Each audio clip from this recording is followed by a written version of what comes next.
السلام علیکم پاکستان، ایک بار پھر ہم آپ کی خدمت میں حاضر ہیں، اور آج ہم ایک ایسی شخصیت کے پاس بیٹھے ہوئے ہیں کہ جو سیاست میں ہیں، اس کے باوجود بھی ان کے بارے میں کوئی رومر نہیں سنائی گیا. اور یہ صرف ہم نہیں کہہ رہے، بلکہ مختلف لوگوں سے ہماری ملاقات ہوئی علاقے میں، ان کے علاقے میں اور اس سے دور دراز تک بھی، تو ان کے بارے میں ہر شخص نے، حتیٰ کہ وہ بھلے ان کی پارٹی سے ہوں یا کسی اور پارٹی سے ہوں، انہوں نے ان کے بارے میں اچھے الفاظ ہی استعمال کیے. تو یہ ایک نئی بات تھی ہمارے لیے.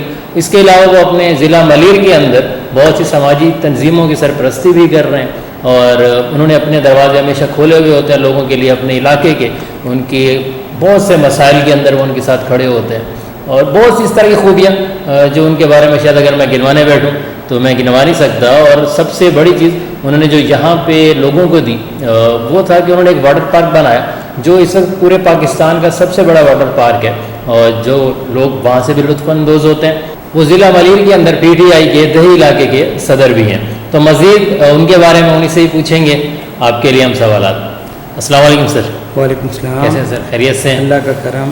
سر آپ کے بارے میں اب تک بہت سی باتیں سنی، کافی لوگ آپ کو پہلے سے جانتے ہیں، ہمیں اس کو بتانے کی ضرورت نہیں ہے. الحمدللہ اللہ نے آپ کو عزت بخشی اور انشاءاللہ آگے بھی وہ بخشیں گے. اچھا سر، میرا سب سے پہلا اور بنیادی سوال جو زیادہ تر لوگوں سے ہوتا بھی ہے، آپ کے آلریڈی بہت سی ماشاءاللہ اللہ نے آپ کو نوازا ہے ہر حساب سے، تو سیاست میں آپ کیوں آئے؟ آپ کا کیا بنیادی مقصد تھا کہ وہ سوچ لے کہ آپ سیاست کے اندر آپ نے قدم رکھا؟ سب سے پہلے سمد شبیر صاحب، آپ کا اور آپ کی ٹیم کا میں ممنون و مشکور ہوں کہ آپ اتنی دور سے چل کے میرے پاس آئے. میں اسٹوڈنٹ لائف سے ہی سیاست میں سرگرم رہا ہوں. اسٹوڈنٹ لائف میں آپ کو پتہ ہے اسٹوڈنٹس کے بہت سارے مسئلے مسائل ہوتے ہیں. میں نے 1984 میں اسٹوڈنٹ پولیٹکس جوائن کی، اور اس وقت سے لے کے آج تک درمیان میں ایک وقفہ بھی آیا، لیکن اس وقت سے لے کر آج تک یہاں پہ جو لوگوں کی حالت زار ہے، یہاں پہ جو یہاں پہ انفراسٹرکچر کا حال ہے، تباہ حال ہے. یہ سارے اسٹوڈنٹ کے جو معاملات تھے، شروع میں اسٹوڈنٹ کے پاس کتابیں نہیں ہوتی تھیں، اسٹوڈنٹس کو کوچنگ سینٹر نہیں ہوتے تھے، تو ہم نے اپنی مدد آپ کے تحت اس زمانے میں کوچنگ سینٹر کھولے اور اپنے سے جونیئر اسٹوڈنٹس کو پڑھایا بھی اور اپنے سے سینئر سے پڑھے بھی. اور وہی ایک سماجی خدمت تھا جو ہم نے شروع میں اسٹارٹ کیا، وہی سماجی خدمت کا جذبہ لے کے بعد میں جب عملی زندگی میں آئے تو سیاست وہیں سے شروع کی. اور سیاست کرنے کا مقصد صرف اور صرف سماجی خدمت رہا ہے شروع سے لے کے آج تک، اور اسی خدمت کے جذبے کے تحت آج بھی میں سیاست سے وابستہ ہوں. سر آپ کی خدمت کے تو اس وقت ہم لوگ شاید بن چکے ہیں، جتنی آپ کے حوالے سے لوگ گواہی دیتی ہیں. اچھا سر، اس کا مطلب یہ ہے کہ آپ سیاست کو لے کے ایک بڑی لمبی بصارت رکھتے ہیں، کیونکہ آپ نے اسٹوڈنٹ لائف سے ایک چیز شروع کی تو آپ سیاست کو، ان معاملات کو بڑے اچھے سے سمجھتے ہوں گے. تو آپ نے جب پی ٹی آئی کا انتخاب کیا تو اس کے پیچھے ایسی کیا وجہ تھی کہ آپ نے پی ٹی آئی کا انتخاب کیوں کیا کہ آپ اس پارٹی کو جوائن کریں؟ دیکھیے، جب میں نے پارلیمانی سیاست میں قدم رکھا تو میرا پہلا چوائس پاکستان پیپلز پارٹی تھا. لیکن آپ کو اور ہم سب کو پتہ ہے کہ محترمہ بینظیر بھٹو کی شہادت کے بعد پاکستان پیپلز پارٹی صرف ایک صوبے کی حد تک محدود ہو کر رہ گئی، یعنی وہ ایک لوکل پارٹی بن کے رہ گئی. وہ پاکستان لیول کی پارٹی میں سمجھتا ہوں اب نہیں رہی. تو پاکستان تحریک انصاف ایک پاکستان لیول کی پارٹی ہے. 2018 کے الیکشن میں کراچی جو منی پاکستان ہے، اس کی مینڈیٹ نے یہ ثابت کیا کہ پاکستان کا ہر قوم سے تعلق رکھنے والا، ہر رنگ اور ہر نسل سے تعلق رکھنے والے لوگوں کا تعلق پاکستان تحریک انصاف سے ہے. یہی وہ بات تھی جس نے مجھے متاثر کیا، اور میں 2018 کے الیکشن کے بعد پاکستان تحریک انصاف کا حصہ بنا، اور آج تک پاکستان تحریک انصاف کا حصہ ہوں. اور اس وقت پاکستان تحریک انصاف ضلع ملیر کے دیہی علاقوں کا صدر بھی ہوں. ماشاءاللہ ماشاءاللہ سر. اچھا سر، ماشاءاللہ آپ کافی ایکٹیو نظر آ رہے ہیں سیاسی حوالے سے بھی. تو ابھی آنے والے دنوں میں بلدیاتی الیکشنز ہونے والے ہیں، تو ان کے حوالے سے آپ کی کیا تیاری ہے اب تک پی ٹی آئی کو لے کے؟ دیکھیے، بلدیاتی الیکشن جو ہونے جا رہے ہیں نا، تو یہاں پہ جو ابھی ایک 4 سالہ ٹینیور رہا ہے بلدیات کا، وہ ڈسٹرکٹ کونسل کا ہو یا ڈی ایم سی کا ہو، یہاں پہ انتظامی حوالے سے پاکستان پیپلز پارٹی نے ڈسٹرکٹ ملیر کو 2 حصوں میں تقسیم کیا ہے. ایک حصہ ڈی ایم سی میں آتا ہے اور ایک حصہ ڈسٹرکٹ کونسل میں آتا ہے. ٹھیک ہے. ڈی ایم سی میں 13 یوسیز ہیں، اور ڈسٹرکٹ کونسل میں 33 UCs ہیں ڈسٹرکٹ ملیر کے اور باقی ویسٹ کی UCs ہیں. صحیح. تو آنے والے دنوں میں جو ہماری پلاننگ ہے وہ یہ ہے کہ ہم یہاں پہ پاکستان پیپلز پارٹی کا بھرپور مقابلہ کریں گے اور جو نوجوان ہیں علاقے کے جو سماجی طور پہ مختلف علاقوں میں متحرک ہیں ان کو ٹکٹس دے کر ہم ان کو آگے لے آئیں گے اور انشاءاللہ تعالی ہم ڈسٹرکٹ کونسل میں اور DMC میں دونوں میں ایک سرپرائز دیں گے لوگوں کو جو بالکل حیران کن ہوگا, جو بالکل ہی مختلف ہوگا. نوجوان ہمارے ساتھ رابطے میں ہیں, نوجوان اگر جو پارٹی میں نہیں بھی ہیں اگر میرٹ پہ اتریں گے تو ہم ان نوجوانوں کو ٹکٹ دیں گے اور انشاءاللہ ہم پورے ملیر میں ڈسٹرکٹ کونسل میں بھی اور DMC میں بھی ایک سرپرائز رزلٹ دیں گے. وہ ہماری پلاننگ میں شامل ہے. اور جب ہم جیت کے آ گئے ڈسٹرکٹ کونسل کا چیئرمین DMC کا چیئرمین ہمارا ہوگا تو ہم سب سے پہلے جو انہوں نے گھوسٹ ملازمین رکھے ہیں جو بہت بڑی تعداد میں ہیں, جو اس ڈسٹرکٹ کونسل کا جو DMC کا ایک بہت بڑا فنڈ ہے جو ان کی تنخواہوں کی مد میں جا رہا ہے, ہم سب سے پہلے ان سے کام لیں گے کیونکہ بہت سارے علاقوں میں ابھی جو بارشیں ہوئی ہیں آپ نے دیکھا ہوگا جگہ جگہ پہ پانی کھڑا ہے, جگہ جگہ پہ گندگی ہے, جگہ جگہ پہ سیوریج روڈوں پہ آ چکا ہے. اگر میرے معلومات کے مطابق صرف ڈسٹرکٹ کونسل میں 3000 سے زائد ملازمین ہیں. اگر ہم ان سے صحیح طریقے سے کام لینے میں کامیاب ہو گئے تو میں سمجھتا ہوں کہ کسی علاقے میں نہ گندگی کا ڈھیر ہوگا, نہ پانی جمع ہوگا, نہ سیوریج لائنیں ابھریں گی. اگر پراپر طریقے سے ان سے کام لیا جائے اور کام لینے کی ولنگ ہو آپ میں تو میں سمجھتا ہوں کہ مشکل نہیں ہے. صحیح سر, انشاءاللہ ہمیں پوری امید ہے کہ آنے والے وقتوں میں جو ہے ایک اچھا ضلع ملیر کے اندر اقدامات ضرور دیکھیں گے, آگے لے آئیں گے انشاءاللہ سر. سر اس کے ہٹ کے اب اس سے تھوڑا سا ہٹ کے میں اگلے سوال کی طرف آؤں گا کہ ایجوکیشن کو لے کے آپ کے ذہن میں کیا چیز ہے کہ اللہ آپ کو ترقی دے, آپ کل کسی مزید اس سے اچھی جگہوں پہ عہدے پہ آپ ہوں, آپ کے پاس اتھارٹیز بھی ہوں گی انشاءاللہ اللہ کے حکم سے, تو آپ ایجوکیشن میں لوگوں کے لیے کیا سٹیپ اٹھائیں گے یہاں پہ؟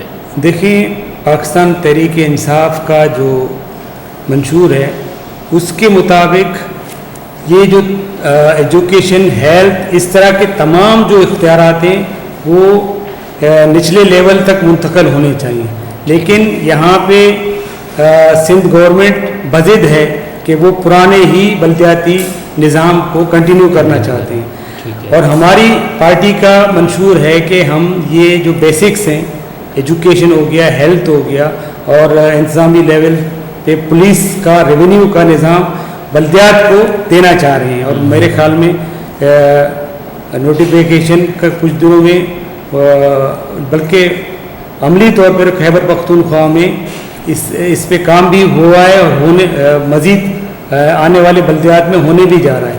لیکن یہاں پہ اس طرح نہیں ہے. اگر منتخب نہ بھی ہوا, میں نے سیاست منتخب ہونے کے لیے میں سمجھتا ہوں کہ ان چیزوں کے لیے, ایجوکیشن کے لیے کام کرنے کے لیے مجھے منتخب ہونے کی ضرورت بھی نہیں, سیاست کی ضرورت بھی نہیں ہے. ٹھیک ہے نا, میں اپنے طور پہ بھی اسکول یہاں پہ چلا رہا ہوں اپنی مدد کے آپ کے تحت, اس میں 300 بچے پڑھتے ہیں. ٹھیک ہے, اور کئی یہاں پہ کوچنگ سینٹروں کی میں الحمدللہ سرپرستی بھی کر رہا ہوں اور ان کو بھی چلوا رہا ہوں. تو ایجوکیشن کے حوالے سے ہم آلریڈی میدان میں ہیں. بہت سارے ہمارے علاقے میں اسکولوں میں ٹیچرز کی کمی ہے, وہاں ٹیچرز بھی میں نے اپنے خرچے پہ پرووائڈ کیے ہوئے ہیں الحمدللہ, وہ سروسز دے رہے ہیں. تو میں سمجھتا ہوں اس کے لیے منتخب ہونے کی ضرورت نہیں ہے. لیکن اگر منتخب ہو گئے, اگر ہم نے ڈسٹرکٹ کونسل DMC جیت لیا تو ہمارا فوکس, بنیادی فوکس ایجوکیشن اور ہیلتھ پہ ہی ہوگا. زبردست سر, انشاءاللہ اللہ ضرور آپ کو ہمت دے اور مزید انشاءاللہ آپ اسی جوش کے ساتھ آگے بڑھتے رہیں, کیونکہ آپ پہلے سے یہ اقدام اٹھا رہے ہیں, سیاست سے پہلے سے لوگوں کی خدمت میں آپ نظر آ رہے ہیں, تو انشاءاللہ مزید اس چیز میں ترقی آئے گی. یہ تو سیاسی باتیں ہو گئی ساری, تو کافی لوگ آپ کو ویسے ہی چاہتے ہیں. تو جو آپ کو چاہتے ہیں وہ چند چیزیں آپ کے بارے میں ضرور جاننا چاہیں گے. کہ آپ کو کھانے میں کیا پسند ہے سر؟ کھانے میں بہت سمپل کھانا کھاتا ہوں. نہیں, ہمیں تو لگتا ہے سر آپ کھاتے ہوں کہ 10-15-20 ڈشز. نہیں, لوگ سوچتے ہیں بہت سمپل کھانا مجھے پسند ہے. اچھا, میں سمپل کھانا کھاتا ہوں اور بہت سمپل زندگی گزارتا ہوں. اچھا, جی بالکل. سر مطلب کون سی ڈش زیادہ پسند ہے آپ کو؟ کھانے میں مطلب جو آپ کو بار بار مل جائے آپ پھر بھی کھا لیں؟ جو بیگم آسانی سے بنا سکے مطلب گھر پہ زیادہ کھاتے ہیں؟ گھر پہ کھانا کھاتا ہوں زیادہ. زبردست زبردست. جی سر، اس کے علاوہ آپ کو جب آپ خوش ہوتے ہیں زندگی میں، ایسے لمحات ہوتے ہیں کبھی اس کو کاروباری کامیابی ملتی ہے، کبھی ویسے انسان خوش ہوتا ہے، اچھے مزاج میں ہوتا ہے، تو ان دنوں میں یا ایسے آپ کا جب مزاج بنا ہوا خوشی کا، تو آپ کہاں جانا پسند کرتے ہیں؟ آپ کو گھومنا کہاں پسند ہے؟ میں اپنی فرائض کی ادائیگی کو ہی اپنا پکنک سمجھتا ہوں، اپنا ٹور سمجھتا ہوں. جو جہاں پہ میری فرائض کی ادائیگی بہتر طریقے سے ہوں میں وہاں جانا پسند کرتا ہوں خوشی کے لمحات میں. اور پریشانی کے لمحات میں یا بحران کی کیفیت میں میں کبھی پریشان نہیں ہوتا. میں اس پریشانی کو اپنی طاقت بنانے کی کوشش کرتا ہوں اور اسی سے میں طاقت لیتا ہوں، توانائی لیتا ہوں، انرجی لیتا ہوں. سر ماشاء اللہ انرجیٹک تو آپ ہمیں لوگوں کو بھی نظر آ رہا ہے ہمارے علاوہ کہ ماشاء اللہ آپ کو ہمت دے، طاقت دے. سر ایک چھوٹا سا پرسنل سوال، اگر آپ چاہیں تو بتائیں، نہ چاہیں تو نہیں بتائیں، مسئلہ نہیں ہے. کیونکہ ینگسٹرز کے لیے بڑا ضروری ہے، کیونکہ ہم لوگ آج کل ینگسٹر جو ہے نا بڑی باہر کی خوراکیں کھانا اور اس سب میں پورے ہیں. تو سر آپ کی ایج کیا ہے؟ میری ایج تو بتانا جو ہے نا صحیح نہیں ہوتا ہے. تقریباً لگ بھگ 50 سال. 50 نہیں سر ماشاء اللہ میں اسی لیے کہہ رہا ہوں کیونکہ آپ ماشاء اللہ بہت، اللہ آپ کو صحت دے، زندگی دے، آپ اپنا خیال رکھتے ہیں، انشاءاللہ رکھتے رہیں. تو یہ یوتھ کو بھی دیکھنا چاہیے، کیونکہ آج کل ہم دیکھتے ہیں، آپ بھی دیکھتے ہیں کہ وہ ڈفرینٹ طرح کی انٹاکسیکیشن، غلط ایکٹیویٹیز کے اندر اپنی صحت، اپنا سب کچھ ضائع کر رہے ہوتے ہیں. تو جتنا انسان کے اندر انرجی لیول ہوتا ہے وہ اتنا زیادہ آگے اس کے اندر بڑھنے کی طاقت ہوتی ہے. صحت مند جسم صحت مند دماغ کے لیے ضروری ہے. ضروری ہے بالکل. میں صبح اٹھتا ہوں، 1 گھنٹہ جاگنگ کرتا ہوں، ایکسرسائز باقاعدہ ایکسرسائز کرتا ہوں. اس کے بعد اپنے جو ہے آفس آتا ہوں، شام کو اپنے سماجی خدمات کے لیے نکل جاتا ہوں. یہ میرا ڈیلی کا روٹین ہے. اور رات کو تقریباً 9 بجے 10 بجے پھر گھر واپسی ہوتی ہے. ماشاء اللہ سر، بڑی ایک زبردست روٹین آپ لے کے چل رہے ہیں. سر آفس سے ایک بات میں پوچھنا چاہوں گا کہ آپ نے ایک واٹر پارک بنایا جو الحمدللہ میرے خیال میں پاکستان کا سب سے بڑا واٹر پارک ہوگا، اور بڑی اچھی فیسلٹیز ہیں یہاں پہ بھی آتے وقت ہم دیکھ رہے تھے. تو ماشاء اللہ بہت خوبصورت جگہ ہے. تو یہ خیال آپ کو کیسے آیا واٹر پارک کا؟ مطلب آپ بہت سی اور چیزیں بھی کر سکتے تھے. اصل میں دیکھو ہمارا جو فیلڈ ہے، بیسک میرا جو فیلڈ ہے وہ پولٹری کا ہے. اچھا. لیکن وہاں پہ بھی میرے ساتھ ہزاروں نہیں تو 100 نوجوان منسلک ہیں جو کاروبار کر رہے ہیں. ماشاء اللہ. ٹھیک ہے نا. یہاں بے روزگاری کی شرح بہت تھی. تو جب میں نے یہ زمین لی تو مجھے یہ آئیڈیا ذہن میں آیا کہ شہر کے بہت قریب ہے، تو خدمت کے ساتھ ساتھ بزنس بھی پروموٹ ہو جائے گا اور پولٹری سے ہٹ کے ایک بزنس ہوگا. پولٹری لائیو اسٹاک کا کام ہے. لائیو اسٹاک میں بہت بڑے بڑے کرائسس بھی آتے ہیں. تو یہ اس سے ہٹ کے میں نے بزنس کرنا چاہی، اور اس میں یہ تھا کہ یہاں پہ سیزن میں 250-300 لڑکے جاب بھی کرتے ہیں. تو کاروبار کے ساتھ ایک خدمت کا بھی جذبہ تھا. اسی خدمت کے جذبے تحت میں نے یہ واٹر پارک بنایا. الحمدللہ ہمارے علاقے کے تقریباً یہاں پہ سیزن میں 250 سے 300 لڑکے یہاں پہ جاب کرتے ہیں اور ان کو روزگار ملا. روزگار ان کو ملا، ان کے گھر میں ہی روزگار، گھر میں ان کو روزگار کی سہولت مل گئی آپ کی وجہ سے. سر اللہ آپ قبول کرے آپ کی ساری خدمات جو آپ لوگوں کے لیے پیش کرتے ہیں. جیسے آنے والے وقتوں میں ابھی کچھ ہی دنوں میں، بلکہ وقتوں میں نہیں دنوں میں 14 اگست بڑی قریب ہے. تو 14 اگست کو لے کے ہر بندہ بہت زیادہ پیٹریوٹک ہوا ہوتا ہے، حب الوطنی، سب کچھ، ملک، قوم، ساری چیزیں ہوتی ہیں. تو آپ کا کوئی ایسا خاص میسیج جو ینگسٹرز کے لیے بھی ہو، بڑوں کے لیے بھی ہو، مطلب ہر پاکستانی کے لیے جو آپ دینا چاہیں تو وہ ضرور کائنڈلی آپ ہمیں دیں. دیکھیں کوئی بھی ایونٹ آئے نا، سال میں ہم بہت سارے ایونٹس مناتے ہیں، 23 مارچ کا، 14 اگست کا. کوئی بھی ایونٹ جب ہم مناتے ہیں تو اس ایونٹ کو منانے کا مقصد یہ ہوتا ہے کہ ہم نے کیا کھویا، کیا پایا، اور کیا کھویا کس وجہ سے کھویا. ہمیں اپنے اس ایونٹ کے دن ہمیں یہ عہد کرنا چاہیے، یہ پلاننگ کرنا چاہیے کہ ہم نے جو غلطیاں کی ہیں، جو ہمیں خامیاں ہیں، جو کوتاہیاں ہیں، ان کو دور کر کے مستقبل کی پلاننگ کریں. پاکستان میں سمجھتا ہوں کہ وسائل کی کمی نہیں ہے. پاکستان دنیا کے ان چند خوش نصیب ممالک میں سے ہے کہ یہاں پہ ہر 4 سال کے 4 کے موسم ہمیں دستیاب ہیں. یہاں سمندر بھی ہے، یہاں پہاڑ بھی ہیں، یہاں ریگستان بھی ہیں، یہاں